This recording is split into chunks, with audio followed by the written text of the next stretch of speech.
Okay, we ready? Andrew, do you have to have three football teams? No. I mean, it depends on the state of the wicket, as always. So you always pick the team that you think is going to be the right balance to win your test match. If you think the wicket's going to turn a hell of a lot, then obviously two spinners becomes an option. Andrew, can you say now whether Stuart Broad's going to be okay, or does he need a bowl to through that to the fourth game? He's going to have a bowl. He didn't bowl yesterday. He obviously received a bit of a blow on the foot, and he's going to have a decent bowl today. But we're very confident he should be okay. It's just bruising, I think. I mean, obviously, having lost Tim Resnick, if you were to lose him, I mean, that'd be another blow. But you seem quite confident, and everyone does say he should be okay. Yeah, I think so. I mean, he does need to have a bowl today, obviously, to test it out. But the medical team are pretty satisfied that it's not something, not anything too serious. So we're pretty confident he'll be okay. Andrew, given the history of 2010, which I know everybody wants to move on from, but will you and the opposition captain be having a chat about how the series might best be conducted to make sure there's no accident between us? No, I don't think it's about anything being contrived or anything like that. I think it's about both teams just recognising their responsibilities to play the game the right way. But any sort of ideas that it's not going to be a competitive series are well wide of the mark. It's going to be a tough series, two very good sides, both of whom are hungry to keep improving and keep getting better. And come the first ball tomorrow, there's going to be a lot of competitive juices flowing. Nonetheless, because of the nature of this series, it's important that that aggression and competitive edge doesn't spill over, isn't it? Because the fact is, the rest of the cricket world will want this. Yeah, I think you're absolutely right. I mean, given the history of series against these two nations, it is important that we recognise our responsibilities. But ultimately, we're not treating it any differently to any other series, and I don't think we should do. You go out there, you play good, hard cricket, and you make sure that things don't escalate into something more serious, which is what we do in any Test series against any nation. Andrew, same question after the Pakistan captain. Would it actually be a relief for you to stop playing cricket rather than talking about it and perhaps talking about corruption and other things? Yeah, that's always a relief when we can do that. But it's, I think the build up to this particular series has been good. I think we've gone about our business. We've had two good warm-up games, really good facilities here, and I think we're just above all excited. I mean, not played for quite a long time. It's quite nice to have those juices flowing again and feel like we're going to be tested again, which is obviously all the reason we do all those, gym sessions and practice sessions is for days like tomorrow. And 6 months since you last played Test cricket, do you remember how to play the game? I'd like to think so. Have you been doing anything specific to prepare yourself for such a long period out? Well, yeah, I mean, obviously, the preparation was myself and Matt Pryor went to India for a few days, and then we've come here and played 2 warm-up games as we would at the start of any tour. Was that adequate? Well, I think we played pretty well. I think we got better over the 2 games we played, and I think we've reconnected pretty quickly with what our methods are. But it's one thing doing it in practice and doing it in a warm-up game. There's another thing doing it in a test match, and that's obviously got to be the focus of our attention now. Graham Small suggested that now you're the number one side in the world, it's a position that brings some extra pressure to the side, but pressure that you think the players will relish. Do you get the sense that in the build-up to this match that players are enjoying that status, looking forward to that incremental? It hasn't been a topic of conversation for us. I think the closer you get to actually playing a cricket game, the more concerned you get about actually just getting your processes right and doing the right things. But what the rankings tell people or anything like that just isn't on your radar really. And it's important it isn't, because ultimately to game between 2 sets of 11 players, and the set of 11 that plays better will win, regardless of what their ranking is. And on the way to number 1, there's obviously going to be a motivational point to trying to get there. Do you now need to think of something else, or are these players just going to do it? No, we've already thought. We've had a lot of discussions about where we go from here, and we're quite excited about what awaits us. I think there's a lot of scope for improvement in our side, and You know, I'll be very disappointed if anyone sits back and thinks we're the finished article at this stage, because we're clearly not. So you mentioned another sort of 2-year goal. We've got a number of goals, but we prefer to keep them in-house. Because, I mean, that talking specifically about what the goals are, I mean, it'd be fair to assume that this year, we wait to series in this part of the world, and that would be pretty high on the list from those series. It's a massive part of this year, definitely. You know, subcontinental cricket has not been an area that English sides have done particularly well in those conditions. So that's an immediate hurdle that we need to overcome. So yeah, it'd be clearly wrong to assume that our goal isn't to win those 3 series that we've got coming up. But alongside other goals as well, you know, I don't think we're focusing solely on that subcontinental cricket, because we've got a big summer ahead of us in England as well.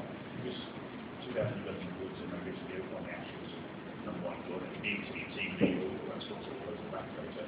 How do you make sure that the draft continues to point upwards? Well, you know, there's no way to guarantee these things, but a good starting point is pushing people to go further, and people being willing enough to keep improving.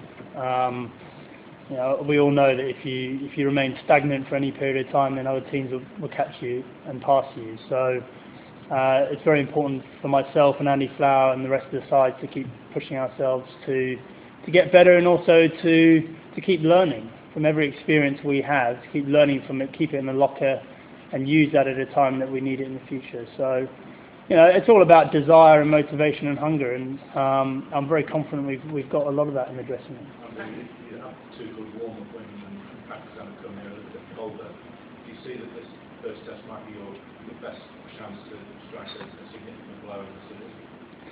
I don't know about that. I mean, the first test always sets the tone for the rest of the series, so, you know, the initial skirmishes are always important. But Pakistan have played a lot more cricket out here than we have, so, you know, I think things are quite even in that respect. We've had a really good build-up. I think we're pretty comfortable with what we think the conditions are going to be like, but there's always that element of stepping into the unknown when you haven't played a test match with a particular ground before. Andrew, Monty's done well since we last spoke. What are your day before thoughts on playing 2 spinners? As I said before, you know, Monty bowled exceptionally well. It was fantastic to see him back in an England shirt again. He's obviously had to go away and work very hard with Sussex, and he's earned the right to be on this tour. And we all know what a quality bowler he is. So it was fantastic to see him bowling in conjunction with Graham Swan. As I said right at the start, you pick the side that you think is going to fit the conditions and allow you to win the game, and that's what we'll be doing tomorrow. And your bowlers generally have not got particularly good records in this part of the world. They went to Australia last week, but played proved a significant point of how they bowled out there. Do you feel this is a chance for them to show how much they've developed and how much they've actually been able to take with that? Yeah, I think it is a great opportunity for them. I also think they're very excited by the challenge. So, yeah, they know it's going to be fairly hard work because the wickets out here are reasonably flat, but it's a great challenge to have. You know, they've done very well in England over the last couple of years. They've done well in Australia, as you said. So it's a logical next step for them to say, right, come on, let's prove that we can do it over here as well. And I've got every faith they can, because you know, all of our bowlers throw different questions into the mix, and certainly, you know, if you want to play well against those bowlers, you've got to play very well. So, you know, I'm very encouraged by what I've seen so far on this tour, and I expect them to do well. Does it feel completely surreal to be here? You're in the middle of a building site effectively, and the desk will blow across the ground, and they're not expecting much from a crowd. And does that make it easier for you to switch the guys on, because it's all a novelty and a new place to play? Well, I think in a sense it is. Yeah, that novelty factor always generates a bit of excitement, because you're not entirely sure what you're gonna get. But also, I think there's an added sense of excitement because we've had quite a good break and quite a lot of time off. So, you know, definitely there's been a good build-up to this series. It's not like we're just sort of dropping into it on the back of another series. And I always think that's a good recipe for people to really get in the right sort of mindset to go out and perform well. On the kind of the crowd visits, it is likely that the crowd will be consistent on some days. Does that affect you? Because England are used to playing everywhere. Yeah, as I said, I think just given the fact that we haven't played for quite a long time, I think we're just all very excited about the prospect of playing another Test match. So, you know, clearly the atmosphere of the crowd might not inspire you or inhibit you, but the majority of your inspiration comes from within anyway. So I don't think it's going to play a huge part in determining the outcome of the game, certainly. Andrew, Pakistan did a lot better than India did last year again. How do you read into Pakistan's success in 2011? Well, look, if I'm honest, you know, we had our own concerns. I wasn't looking into the state of Pakistan cricket in great detail, but you know, they've had a pretty stable side over the last 12 months or so, and as a result, they've played some good sort of consistent cricket on the back of that. And you know, I think we have a lot of respect for the Pakistani players. There's always been a huge amount of talent in Pakistan, and you know, obviously they've been very consistent recently. So we're expecting a very strong challenge, especially in these conditions, and that's a challenge we're looking forward to. So ICC today announced that $175,000 for the first play. Has the news reached there, and is there any, if you win one test, that is there? Is there any discussion about that? Or? No, we haven't thought about that. You know, those are the sort of things, if you start thinking about those, you're drifting into pretty dangerous territory. Andrew, James Anderson said yesterday that if he wasn't sure if playing two spinners would work, because England has never done it before. With that in mind, could it be used as a risk, and are you prepared to take it? If you're asking me whether we're going to play two spinners, I'll give you the same answer that I have, that we'll try and pick the right team to win the game of cricket. So, yeah, that's always our philosophy, and it won't be any different this time. Last game? Last week, Campbell and Mervyn West was really guilty to settlement underperformed the man who reported him suspects that it might be right.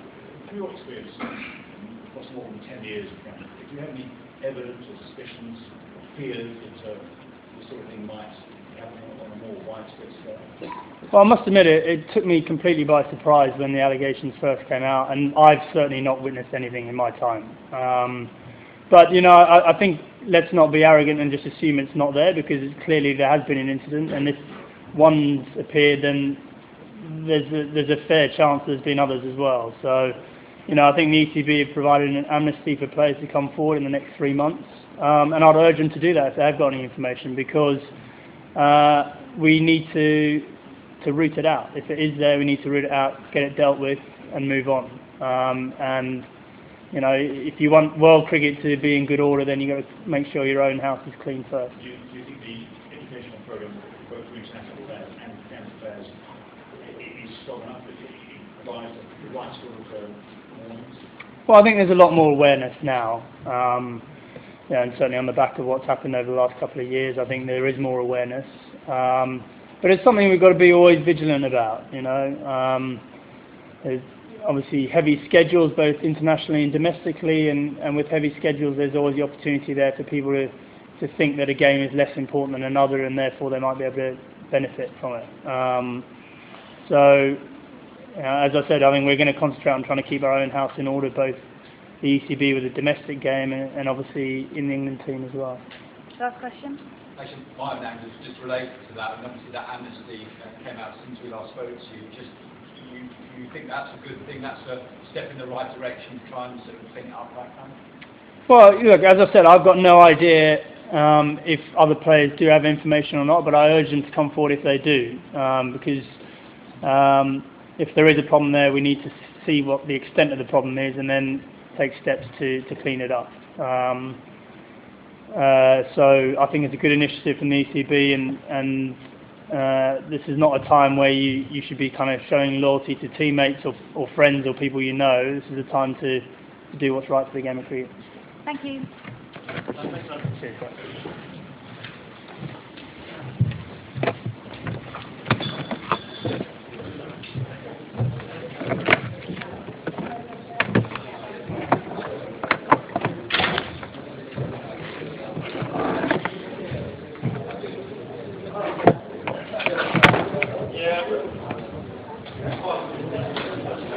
great. And you're still busy now. What do you need?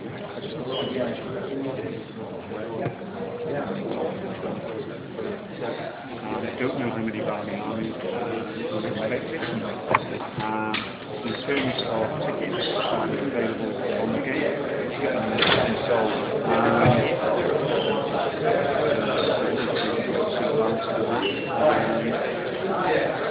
in terms of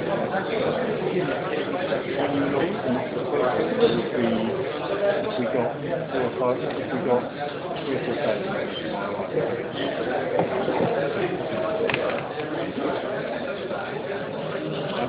I mean, I've explained it to a few other people. Yeah. I'm going to say I've explained it to a few people as well. The bottom line is, the majority of people